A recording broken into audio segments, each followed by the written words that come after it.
Hey everyone. Hello. How's it going? Thanks so much for being here. God, it feels good to be back in person. Thank you, thank you, thank you. So my name is Chris McCormick. I'm a professor in the creative writing program here in Mankato, and it's my sincere privilege and honor to welcome you all to the first um, craft talk, the first event of the Good Thunder reading series in 2022. We are so lucky to have Jaquira Diaz be our first guest of the season. Couldn't have asked for a better return to in-person events. So thank you, Jaquira, for being here.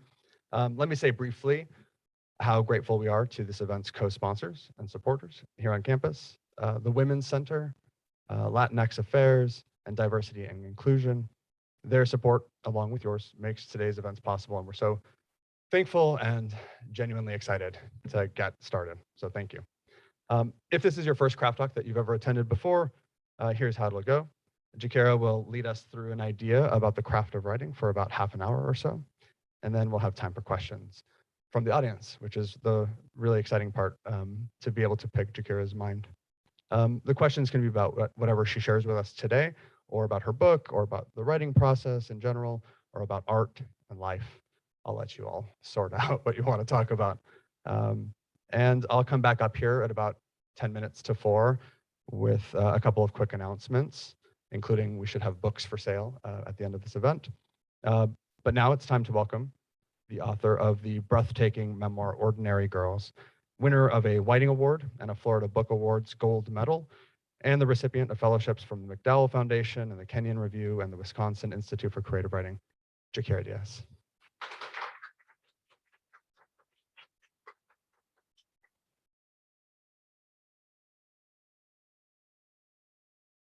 Hi.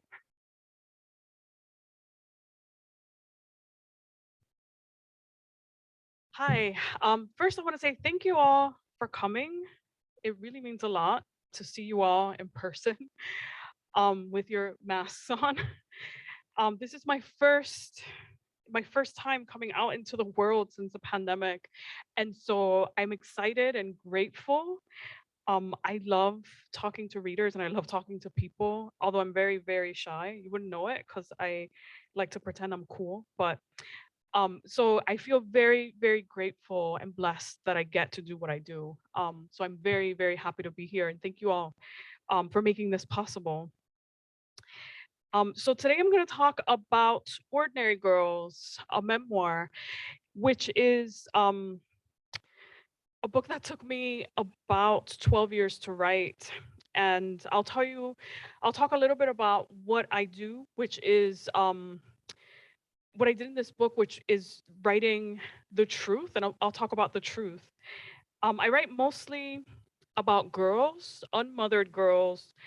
Um, Also, I wrote a thing for today, so I'm gonna be reading, but hopefully it'll be lively and enthusiastic, and you'll keep up. So I write mostly about girls, unmothered girls who grow up to become unmothered women. Ordinary Girls is my first book, and it's about negotiating a certain kind of girlhood. It's a book about growing up in Puerto Rico and Miami Beach, about growing up queer and closeted, about surviving depression and violence. It's about love and friendship and family, about our parents and how their actions shape us, about losing the people we love, and about how we're not defined by the worst thing we've ever done. And it's also about my relationship with my mother. Growing up, I was a juvenile delinquent who spent most of her time on the streets. At 11, I attempted suicide for the first time. Then, a few months after that, I ran away from home for the first time. And then I started getting arrested. I dropped out of high school. I kept running away, kept getting arrested, kept fighting in the streets, kept trying to die. I was also in the middle of a sexual awakening and would later finally come out as gay. But I couldn't talk about that, not to anyone, not in the early 90s, not in my neighborhood, and certainly not to my mother. My neighborhood, Miami Beach, was marked by homophobia and transphobia and targeted attacks on gay people then and now. And I spent much of my childhood and adolescence pretending to be someone else. especially when it seemed like the whole world was trying to erase us. I spent a lot of that time hiding in books, looking for myself in stories. And after I became a writer, I decided that I would write about people like me, girls and women who were Black and brown and poor and queer and unmothered, about women like my mother. A white woman who didn't know how to raise or protect her Black children, who would spend her entire life struggling with mental illness and addiction, and also a woman who was complicated and loving and abusive and vulnerable and confident and strong and deeply homophobic. Ordinary Girls grew out of that obsession with girlhood and with mother daughter relationships. When I first started writing Ordinary Girls, my mother was a ghost. She rarely showed up in its pages. I wrote around her, avoiding the truth. The truth was painful. The truth was that my mother broke me, and she was the single most difficult person or subject to write about. So I wrote about other mothers. I wrote about my abuela, a Black Puerto Rican woman who carried me my whole life, carries me still, who taught me to pray and cook and chain smoke, taught me to keep house, taught me everything I know about forgiveness. I wanted to write about joy and love, and my abuela was the center of joy and love in my life. I wrote about Ana Maria Cardona, a Miami Beach woman who tortured and murdered her 3-year-old son, dumped his body in a neighborhood close to where I grew up, and spent much of her own life on death row. I couldn't really explain why at the time, just that I was drawn to her story and I needed to make sense of it. I wrote about my mother's mother, my grandmother Mercy, a white woman who hated the fact that my mother fell in love with and married a Black man, that she'd had his children, that her grandchildren were Black, who would later, while I was in the middle of writing this book, die by suicide. And I wrote about La Llorona, the mythical woman, the legend who took her children from their beds one night and carried them to a nearby river, held them underwater until they drowned, because the legend says she was spurned by a lover who did not want children. I wrote about all these other mothers, every mother, any mother, except my own. Until a friend who read the manuscript asked, after reading about 5 chapters, "Where is your mother? How come you never mention her?" And I had to sit down with the book and take a hard, honest look at the pages, examine my life and all the reasons I had been avoiding writing about my mother. The truth is, like I said, my mother broke me. And the truth is, I was afraid to look, to admit, to see how much she'd broken, how hard it had been to find my way back to myself, and how easily I could be broken again. But I finally decided to answer the question and to ask questions for myself. Where is my mother? And to write about her, to examine our relationship in a way that was honest, that acknowledged all the ways she was real. Most often, creative nonfiction, specifically memoir, deals with truth and reality. But memoir can focus on moving beyond the truth. Narration, reportage, and criticism, or a blend of them, can exist in a memoir or personal essay, but so can interrogation, meditation, and speculation. There is room in memoir and personal essay and creative nonfiction for other kinds of writing, the kind that expands the world, that allows us to see the mundane and the spiritual, writing with curiosity and imagination.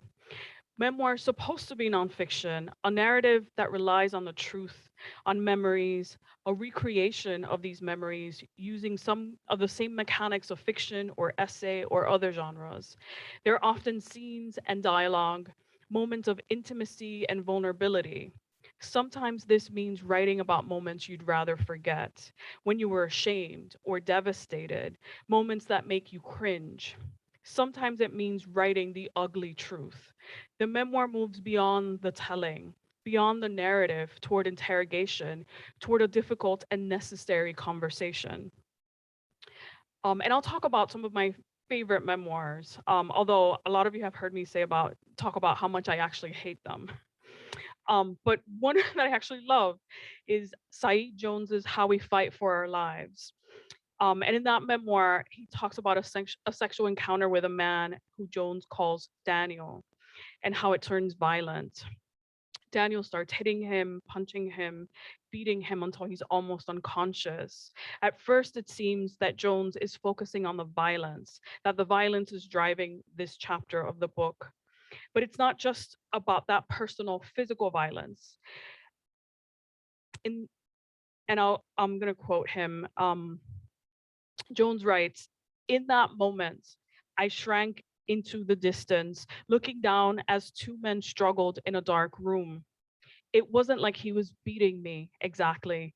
He was beating the desire I had brought out in him, shoving it back down to where it usually hid. There, on the floor under him, when I looked up at Daniel, I didn't see a gay basher. I saw a man who thought he was fighting for his life." The story is about physical violence. It's about a hate crime. A closeted man beats a gay man intending to kill him. But it's also speaking to something else. This moment uses memory to interrogate the man's motivation, to suggest something more complicated about internalized homophobia, to speculate about the why, to speak of systems of power and oppression, about how this instance of violence is connected to a different type of violence, systemic violence. The point is not just confession for confession's sake. Writing memoir involves an interrogation of memory and sometimes acknowledging that no matter what you write, it's only ever a partial recollection, a flawed depiction of the real story, of real people with their own stories. You use your skills as a writer, as an artist, to craft something akin to character, to dialogue, because the book requires it. But what readers ultimately get is just always a fraction of the story, one perspective. There is the life you live, and then there is the art you make from the life. You only have the truth to work with to shape into something like art, but the truth can be speculative. Take, for example, Hanif Abdurraqib's essay about losing his mother. In the summer of 1997, everyone took to the streets in shiny suits, which appears in his book, They Can't Kill Us Until They Kill Us. He opens with his mother's death in a way that feels a little detached. The essay is a meditation on grief. The grief one feels at losing their mother, the collective grief felt by the Black community in New Orleans during and after Hurricane Katrina, the different kinds of grief felt across the United States when the notorious B.I.G. was murdered in 1997. Before losing his mother, Abdur Raqib writes, as he remembers Biggie's death, quote, "A few months before we buried my mother, a casket was carried through Brooklyn, the notorious B.I.G.'s body inside, and here is a myth I like to imagine about that day. A line of rappers watching his funeral with their hands out, trading in their street honed rhymes, and still cocked guns for a shiny jumpsuit, perhaps a pile of chains, a stack of money with the promise of more to come. And no rapper was ever killed again, and every hood danced in the streets for 2 whole decades. Every song dipped in sweet samples that our mothers learned from their mothers.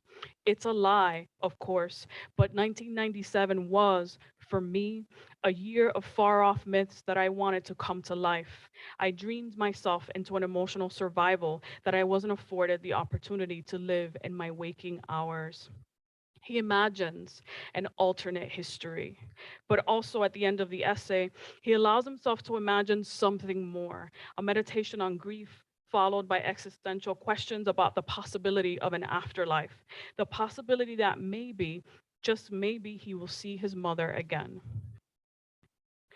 On the most basic level, speculative nonfiction is the art of filling in the blanks. Or, as Lisa Knopp writes in her essay, Perhapsing, the use of speculation in creative nonfiction, the technique of perhapsing, which involves using the word perhaps or maybe or the words I suppose to suggest that the writer is just speculating. Take, for example, Maxine Hong Kingston's No Name Woman, which is the first chapter in her memoir, The Woman Warrior. Knopf offers Kingston's essay as the model for speculative nonfiction, and I agree. It was published in her memoir back in 1974, and it still resonates. In No Name Woman, we open with what can be considered family lore. Kingston's mother tells her a story about her father's sister. Quote, "You must not tell anyone what I am about to tell you," she says. And she goes on to tell her the story of how back in China, her father's sister, who she has never heard of until this moment, whose name no one ever speaks, got pregnant. But there was a problem. Her husband had been away for years. He'd gone to the US for work and hadn't been back. But her aunt was, in fact, pregnant. And one night, the family's home where they lived with her pregnant aunt was attacked and raided by villagers, which led to the aunt's death. I won't reveal all the details because I don't want to spoil it, and most of you have read it. But after that night and after the aunt's death, no one speaks her name. No one acknowledges that she ever existed. She was completely erased. Kingston doesn't have any details except for her mom's story. She doesn't even know her name. She writes, "In the 20 years since I heard this story, I have not asked for details nor said my aunt's name. I do not know it." But she writes the story anyway. The act of writing the story, the essay, is the act of writing into the silence, a kind of resistance against the violence of erasure. But Kingston has limited information. So, in order to write about her aunt, she fills in the blanks, speculating about what happened and using what she knows about her family's history and about the history of what she calls old China and about being a woman in the world. She speculates about the aunt's life, the birth of her child, her death, and it's more than Kingston trying to make sense of what happened or trying to fill in the blanks in order to tell a story. The writer takes liberties, imagining her aunt as a woman with desires, a woman who wants. When writing Ordinary Girls, I wrote about certain events in Puerto Rican history and certain historical figures.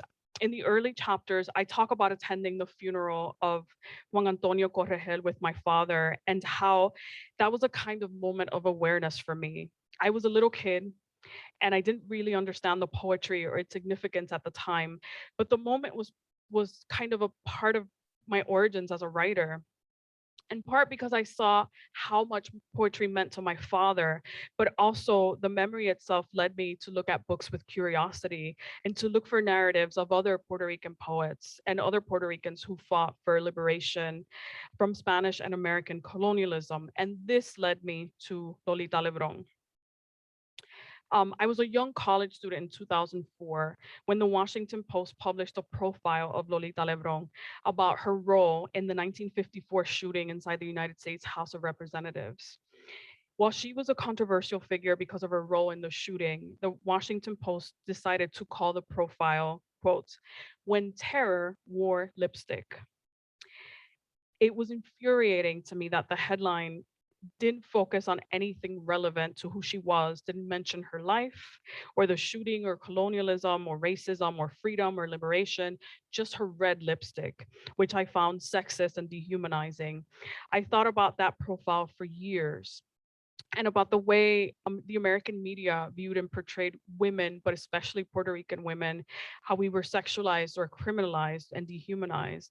And as I was working on Ordinary Girls, I wanted to write a recreation of that moment on Capitol Hill, to imagine Lolita Lebron walking into the House of Representatives, but also to imagine what she was thinking and everything that led to that moment.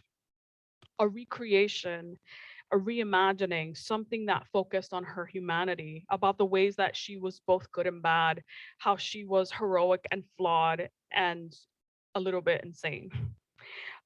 In order to speculate, I use the words I imagine and allow the reader to decide for themselves how much is imagined and how much is verifiable fact.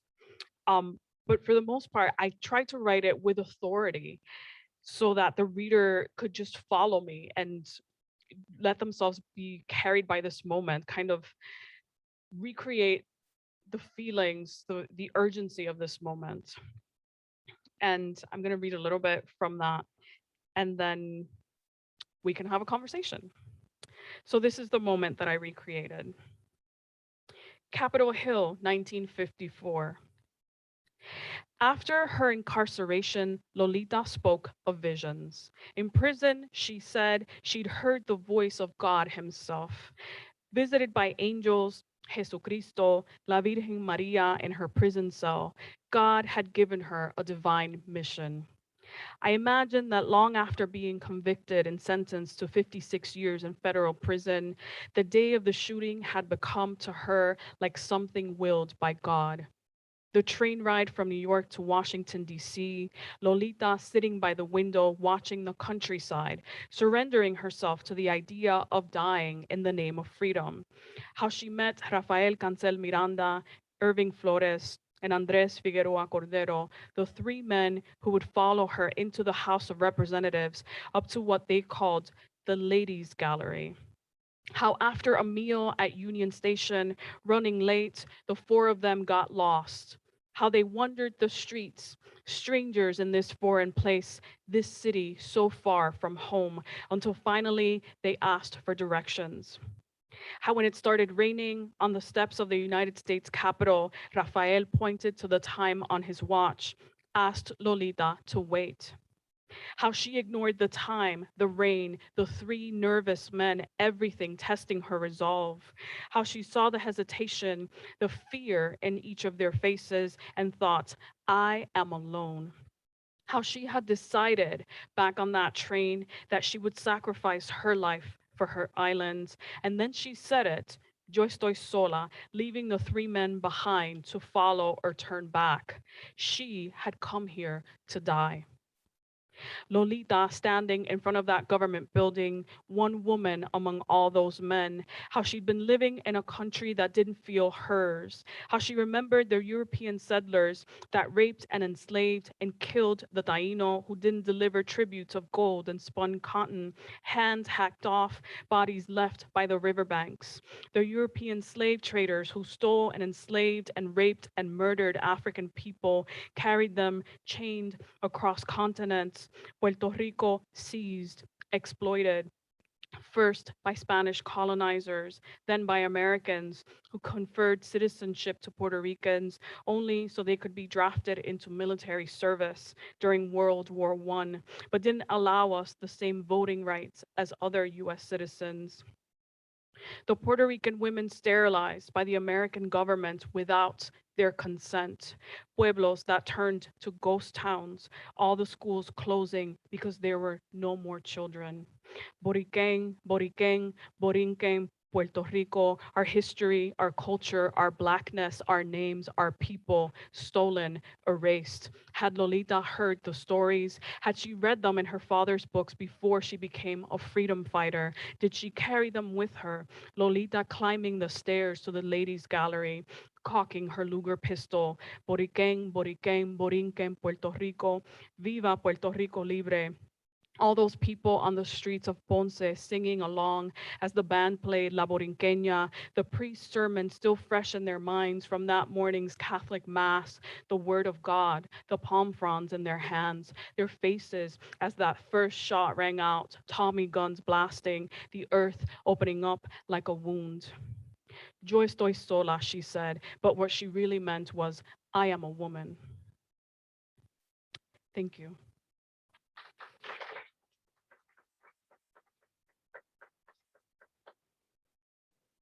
I'm happy to take questions and talk about speculative nonfiction, about using your imagination and invention when you're really trying to write the truth, or about anything related to the book.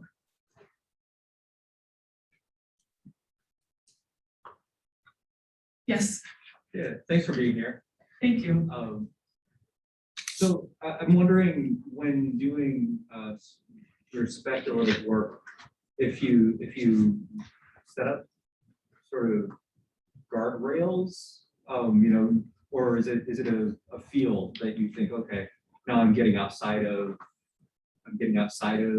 myself, I'm getting outside of the sort of need of the scene, or do you go in advance and say, this is a space that I'm going to fill up, and let yourself fly and then revise if it feels like you've gone over? A little of both. Sometimes sometimes I have to allow myself the flexibility and space to figure out what it is I'm trying to say. And that involves a lot of writing and rewriting and cutting. I try not to approach something as if I know everything. I let the writing take me there, and I let the writing ask questions. For me, writing creative nonfiction is a lot more an act of exploration. And then sometimes I know exactly what I want to say, and it's just trying to figure out how to say it in a way that works. One of the most interesting things to me about nonfiction is that you only have like the truth to work with, and shaping that into something that is personal, but it also resonates, that uses language in ways that are creative, and kind of composing it in a similar way that a poet would. And so it really depends on a lot of things, but I'm always conscious of the fact that when I'm working with work that's speculative, that I can't lie, that even when I'm doing work that's creative and imaginative, that I have to let the reader in, to let them know that this is speculation, so that they can come along, like, you know, I'm going for a ride, come with me, and then we'll come back to the truth. It's really about, rather than making things up, it's about letting the reader, giving the reader some access so that they can make meaning out of what you're doing, rather than telling them a fake story. Thank you for your question. Yes, in the back. Hi.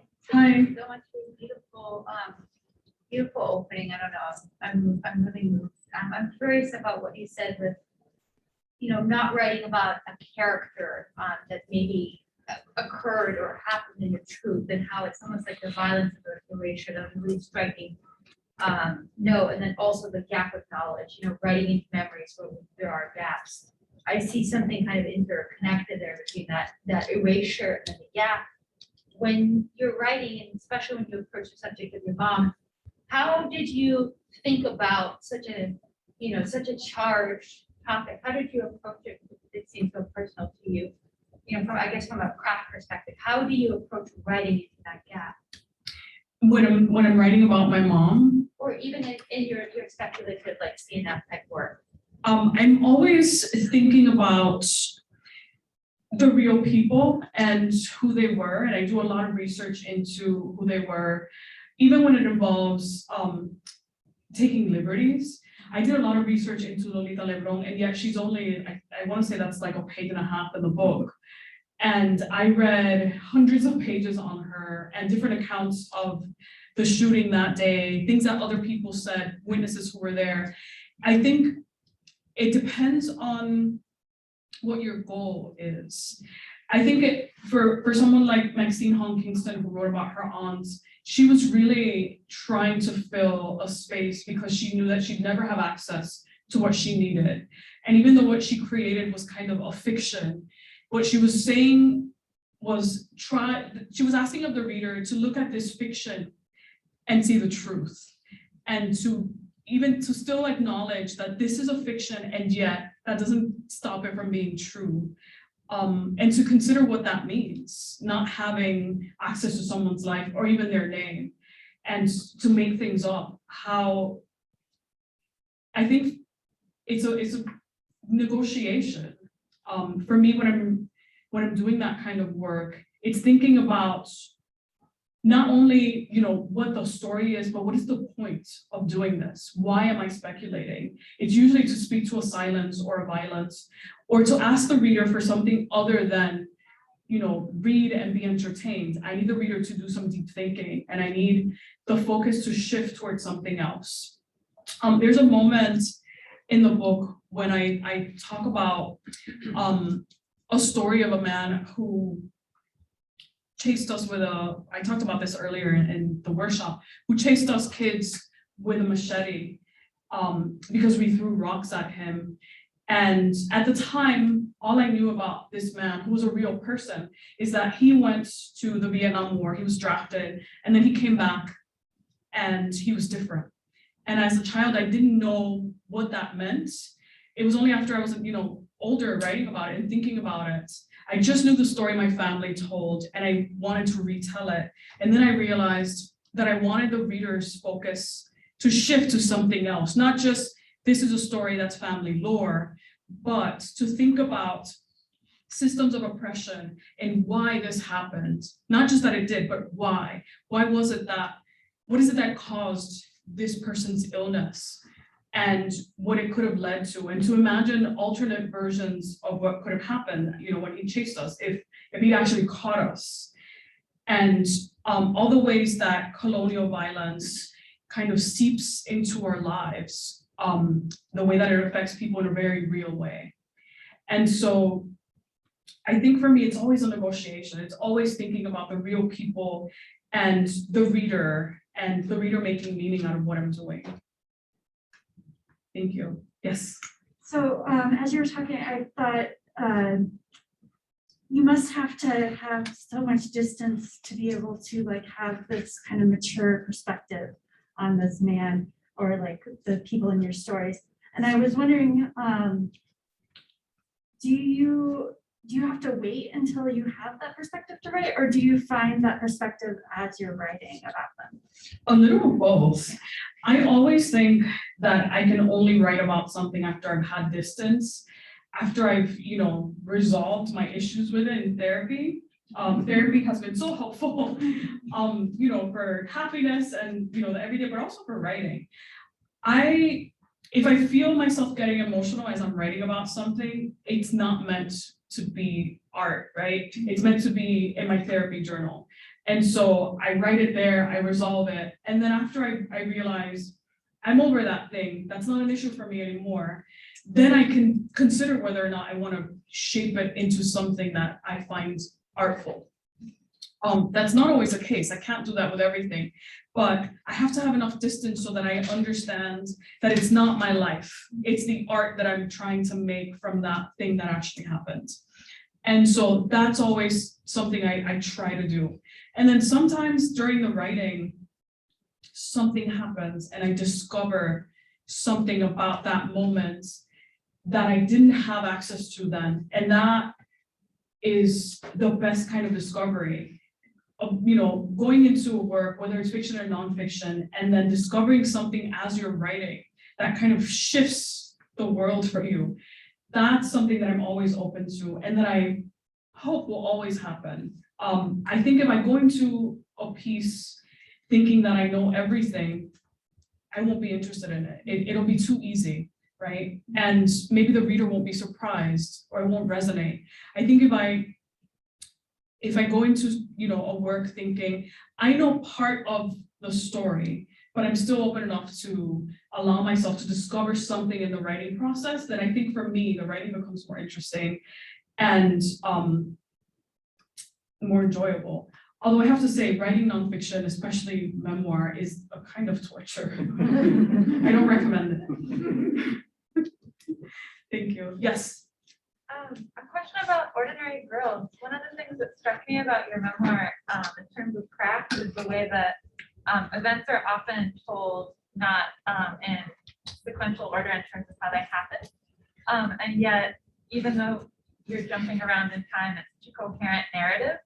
And I wonder, I'm so curious about like strategies that helped you decide what to tell us, or excuse me, when to tell a certain event at what time in that way that you were telling things out of chronological order. Oh, thank you. So that for me was a lot of trial and error, cutting and pasting and moving things around and writing and rewriting them, using a different voice, a different point of view. But ultimately, I wanted a book that functioned like a memoir, but that also could be read as a collection of essays that were separate, that could stand alone, and that you could, if you wanted to, read out of order. I wanted every chapter or essay to also have its own arc and explore a specific relationship and a theme. So I tried to arrange them in a way that was thematic and to include things that were relevant to that theme. I also thought about like Aristotle's poetics and, you know, reversals and recognitions and character reversal, the characters going from ignorance to knowledge, or characters discovering something about themselves, or getting new information, or an event happening that leads to a reversal. And I thought, I thought of the people in the book as characters. I think it was necessary in order to shape it.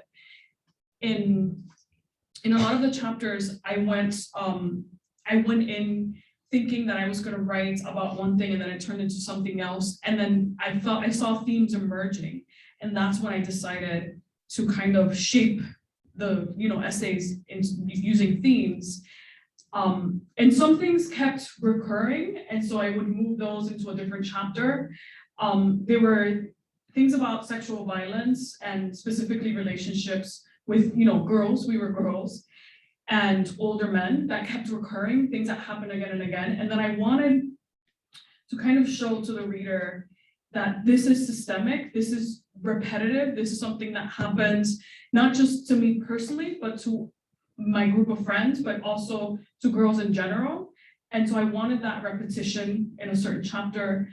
A lot of it was discovery, right? But I decided to let themes emerge, and then started finding things in the writing process. There was no science to it. It was just, over 12 years working and wrestling the thing, and cutting. At one point it was like 700 pages. And then I thought, this is a monster. I have to cut a lot. And so for me, it was a lot more important to feel like the themes were resonating rather than things being chronological. Yes. I've got two questions. One is, would you add dialogue that you didn't remember to move the scene along? And what were the reactions of people who were in your book, like your mother, your friends? Yeah. Thank you for those questions. So the first question, would I add dialogue? Yes, so all the dialogue is the dialogue I remember, right? And what I remember is not, dialogue verbatim. I don't have that kind of memory, but I remember some things, like some words I remember very specifically that I'll never forget. There's a moment when my mother takes out a knife, and I remember exactly what she said to me in Spanish. And I remember that specifically, and so I repeated it. But there were other moments that I just remember, like we had an argument about this thing, and so I recreated that dialogue. When you write memoir, I think the reader comes in with an understanding that some things, like dialogue, are recreated. And when I read memoir, I don't ever expect, for someone for the dialogue to be exactly as it happens. I allow, the freedom to, I trust that the writer is trying to recreate something honestly. And so I assume that readers are smart enough to know that I can't possibly remember all the dialogue. And then sometimes when there are moments when I need to get something very specific across to a reader, and I don't remember exactly what the dialogue was, that I don't use quotes, that I say, she said something, and then I don't use quotes, I might italicize it, and it's like trying to hint to the reader that I'm trying to put this together in the best way that I can without lying to you. But I think readers come with the understanding that memoir is a work of memory, and it's all recreation, and that some people will remember things differently. As far as the second question, people's reactions, for the most part, my family was very supportive, and they were all very proud. At first, my sister, who is a professional, didn't agree with me writing the book because she didn't want to be Googleable. She didn't want people to know the kind of childhood we had. And she was very upset. And then I offered to change her name and change where she lived so that she wouldn't be Googleable or recognizable. And then she was fine. She was like, okay, as long as nobody can Google me and find that this was my life, then I'm fine. All of the friends that I wrote about, except for the two that passed away, I'm still friends with. And they were very proud. They all went to the launch party, and one of them actually gave me what I consider to be the greatest compliment is that she said she was proud to read herself, you know, to find her character in a book because they don't write books about people like us. And I think that was the single greatest compliment I've ever gotten about writing, that she actually felt touched and that it was not a factual representation, but an accurate representation of the life we lived and of our friendship. Other people, I wrote about a couple of abusers. One of them recently found out where I live and somehow got my phone number and called me and did not say that he was upset. Instead said that he was very happy that I'd written about him and congratulated me on my marriage and asked about my mom, which I thought was terrifying. It was much worse, I think, than if he'd called and been very upset. I got an email from someone, I don't know who, an anonymous email back right in the beginning of the pandemic. Someone wrote me to say that they're glad I'm back in Miami Beach and it's nice to see me around. And that was kind of terrifying. And then I moved. It's always, I think, a risk when you're writing about real people. I always think about the possibility that the people I'm writing about will read the book, and I kind of carry that with me. I feel like I have to be prepared for the consequences, and I have to be able to live with myself and be able to face the people I wrote about and say, I wrote about you and I'm ready for the consequences. Which is probably why I'll never write another memoir.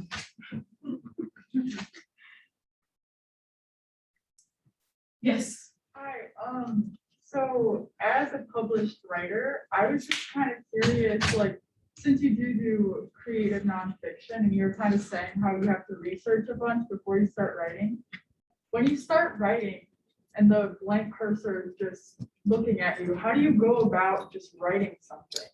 Like, what is your first draft approach? My first draft is not on a computer. It's always in a notebook with a pen, and it doesn't look like writing. It looks like a list of things that happened.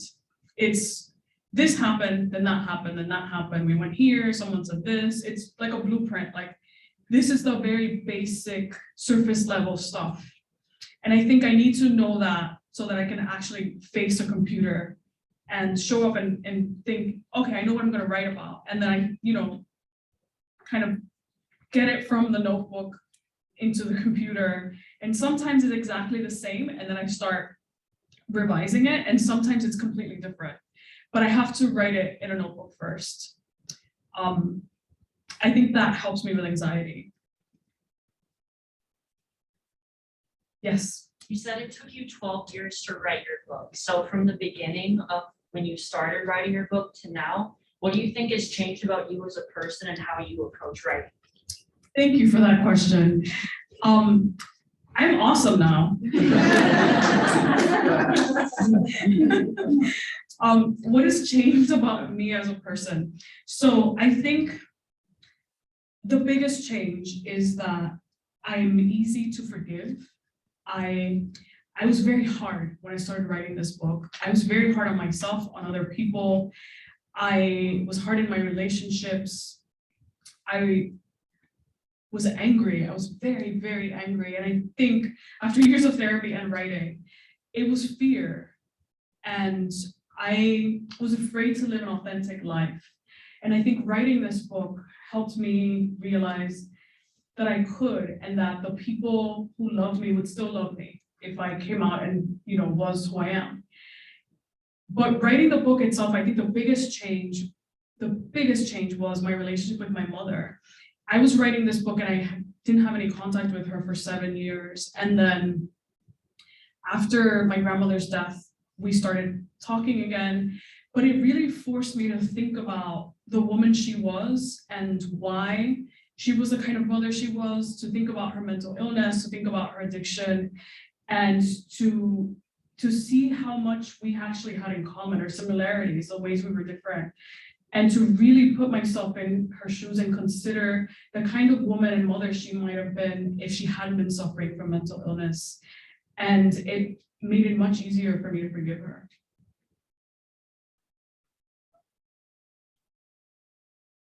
Other questions? Thank you, yes. Can you talk just a little to kind of tie us back around of how you find the speculative nonfiction aspects working with memory in some places, where those gaps in memory come up, and if there's a slight difference to using it in your own life versus a public figure that you're imagining, or if you kind of are working through those same skills, allowing the reader in without perhaps those gaps in memory. It really actually depends on the thing I'm working on. But sometimes thinking about what I'm writing in a way that's speculative and considering what else could have happened, or how could I think about this in a different way, or what could be an alternate version of this story, I think that always helps me shift my focus and think about the story, like the real story and what it is I'm trying to say, rather than, just what happens. But also there are moments when I need to let the reader give the reader access to something that's not necessarily natural to an event. And I want the reader to think about something specific, alternatives, either something about history or consider systems of power, something else rather than what's happening on the page. And so using the speculative helps me to consider who has control. There's a moment actually when in a chapter called La Otra, when I started writing it, I thought it was just a story about my parents' marriage. And then I interviewed my parents and I was trying to recreate certain events and talk about how they met. And my mother's story was very different from my father's. They had conflicting stories. They both swear that their version is the truth. And I thought, I can't possibly decide. And I thought, I'm just gonna speculate about what the truth is. I'm gonna write the story as I see it. And it felt like lying. It felt like this is a moment when I can't actually do that. I can't just decide what the truth is, what the true story is, no matter how many people I interview. And so I had to give the reader both versions of the story. I said, this is my mom's version, this is my father's version. And they're both, to me, both villain and victim in a way, and kind of tried not to judge and let the reader decide for themselves. And I think in that way, trying to speculate kind of led me to that. Trying to fill in those blanks when I really couldn't led me to that. For me, it's also the kind of asking questions and trying to fill in those blanks makes the process of writing more enjoyable. Otherwise, it'd just be a lot of research kind of regurgitated and recreated. Something about memoir, to me, the best literary memoirs, has to do something else rather than just a retelling of a story. It has to change the world for the reader, make the reader ask questions, connect, a personal story to the larger world, to history, to culture. And for me, that's part of the point. I hope that answered your question. I don't know that it did. We have time for one more question. Finish this.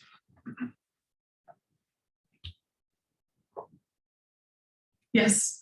You talked about how the story at one point was 700 pages. I'd be really curious to hear how you approach revision in your work in this piece. It's a big question, I know.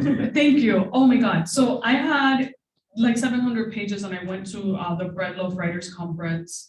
And I took a memoir workshop with Luis Alberto Urrea and his wife, who is a journalist, Cindy Urrea. We talked about it for a long time. And I had what I thought was the perfect pitch for a book, right, for an editor. And I was like, I don't know what to do. It's 700 pages. And Cindy, who's a journalist, said, you have to split it in half. Just split it in half. You have 2 books. And then when she told me that, it kind of cracked the world open. I was like, oh, yes, of course. I see it so clearly now. It is 2 books. And that made the difference. I still have like 400 pages of material that I could turn into a book if I wanted to, but I don't think I will. I feel like once I had that freedom to, that permission to cut it into 2 separate books, it became easy to just throw things out and say, I'll put it in another book. And that changed everything. But the way I approach revision is, I record myself reading my chapters on my phone. So I record every single word. So I sometimes do paragraphs when I'm trying to edit them, but I record them and then I go for a walk and I listen to myself and I think about it for a long time. I pace, I come back, I cut things, I add things, and that's how I work. I have to listen to it and see what it sounds like and see if it makes sense. And that's how I approach revision. And then I write it again. I don't rewrite everything, but I try to rewrite certain things. I tend to write in layers. Like I have a blueprint, like I said, the first draft, and then I add things. And then sometimes during, like one round of revision, I'll be very focused on voice. So that, round, I'm just going to focus on voice. And then the next round, I'm going to focus on chronology. And I try to keep things very basic so that they're not overwhelming. When I'm writing journalism, I'm thinking about arguments and evidence. And so I take a lot of time to think about arguments and then kind of shape the work around that. And then once I have the argument down and I know exactly what it is, then I'll try to focus on, voice and sentences and try to make them beautiful. I hope that was helpful. Yeah, that was really good. Thank you. Thank you so much.